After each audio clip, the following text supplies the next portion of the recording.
Praise the lord.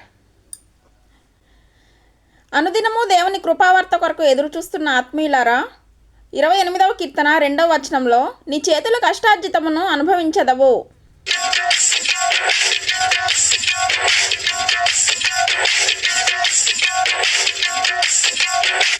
దేవుడేమో మన కష్టార్జితం మన చేతిలో ఉండాలని, మన కష్టార్జితం మనం అనుభవించాలని ఆలోచిస్తుంటే, దుష్టుడైన అపవాది మన కష్టార్జితం వ్యర్థమైపోవాలని ఆలోచిస్తున్నాడు. కనుక దేవుని యందు భయభక్తి కలిగి ఆయన అడుగుజాడలో నడుస్తూ ఆయన ఆజ్ఞల ప్రకారంగా జీవించడానికి ప్రయత్నించినప్పుడు ఆయన మన కష్టార్జితం ఏదైతే మీరు చేతులతో కష్టపడుతున్నారో, అది ఉద్యోగమైన, వ్యాపారమైనా, అది సేవా పరిచర్య అయినా, మరి ఎందులో మీరు కష్టపడుతున్నా మీ కష్టార్జితం మీకు ఉండాలి, అది మీకు నిలబడాలి, మీ కుటుంబంలో నిలబడాలి.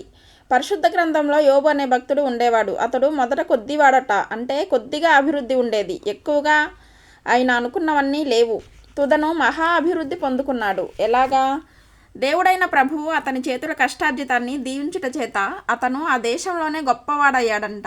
ఆ గొప్పతనాన్ని, ఆశీర్వాదాన్ని, ఆ దీవెనని ఎలా పొందగలిగాడు అంటే, అతని చేతుల కష్టార్జితాన్ని, చేతులతో ఏదైతే కష్టపడుతున్నాడో దాన్ని దేవుడు ఆశీర్వదించాడు, దీవించాడు. కనుక అతడు పనులన్నిటిలో కూడా సఫలుడయ్యాడు.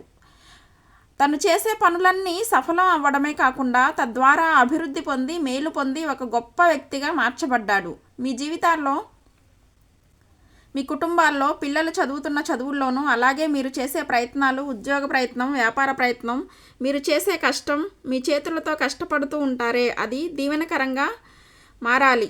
అదే ప్రభు కోరుచున్నారు. దేవుని చిత్తమై ఉన్నది మీరు ఆశీర్వదించబడాలని. దేవునికి మహిమ కలుగును గాక. ఎంత ఆశ్చర్య క్రియలు చేసినావయా యేసు, ఎంచలేని ఘనతకు యోగ్యుడవయ్యా.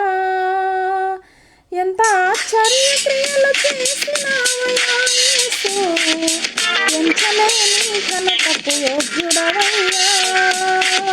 ఇంత కృప చూపించి నిన్ను పోషించి, ఇంత కృప చూపించి నిన్ను పోషించి, చింతలన్నీ తీర్చిన తండ్రి నీవయా.